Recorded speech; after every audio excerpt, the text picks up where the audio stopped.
সিঁড়িটা ধরো, সিঁড়িটা ধরো, টলমল টলমল করছে সিঁড়িটা।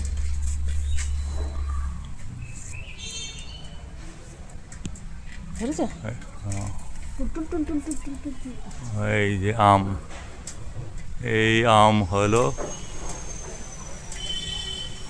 পাড়া। ধরেছে ভালো করে? ইয়েস। দেখো আঠাটা যেন না লাগে, আঠাটা। চাকরি পাকো তো। রেখে দাও। নামো। তো বন্ধুরা দেখলেনই আমি আম পারলাম, তবে বেশি পারিনি, 3টেই পেরেছি। এই যে দেখে বুঝতে পারছেন 3টে আঁটি আছে। আর আঁটিগুলো কাটতে পারলাম না, এরকমভাবে কাটলাম।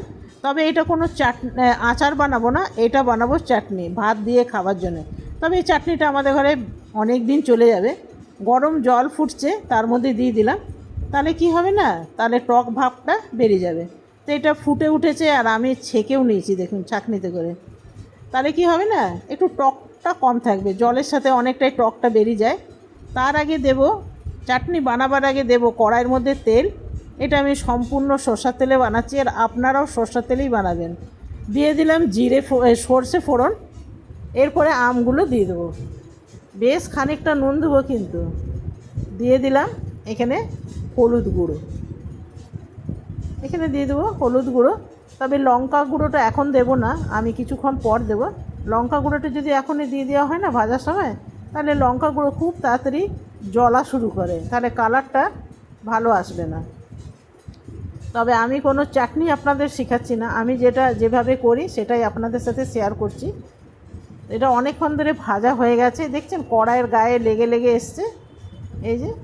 আর এটাতে বেশ খানিকটা জল দেবো, কিন্তু ভাজা প্রায় হয়ে গেছে।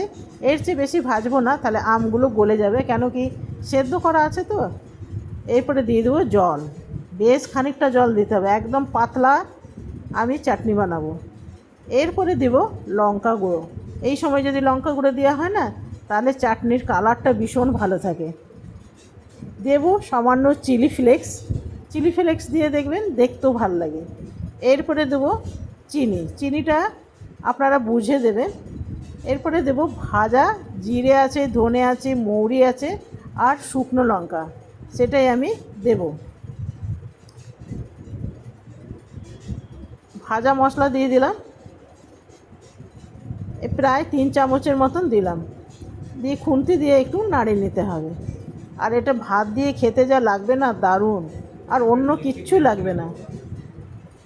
দেখছেন কি সুন্দর লাগছে। এটা বানাতে বানাতেই আমার জিভে জল চলে এসছে, কী আর বলবো। তবে আমি একটু টেস্ট করে দেখে নিলাম, একদম ঠিকঠাক আছে, আমি যেরকম চাটনি খাই সেই রকমই হয়েছে। এটা দিয়ে ভাত দিয়ে খেতে যা লাগবে বন্ধুরা, দারুণ। আপনারা কে কে এরকম আমের পাতলা ঝোল চাটনি পছন্দ করেন আমাকে অবশ্যই জানাবেন। আমি দিয়ে দেবো একটু ব্ল্যাক সল্ট, ব্ল্যাক সল্ট দিলে না টেস্টটা ভীষণ ভালো আসে। আর এইখানে আপনারা চাইলে একটু কাজু, একটু কিশমিশও দিতে পারেন, সেক্ষেত্রেও ভালো হয়।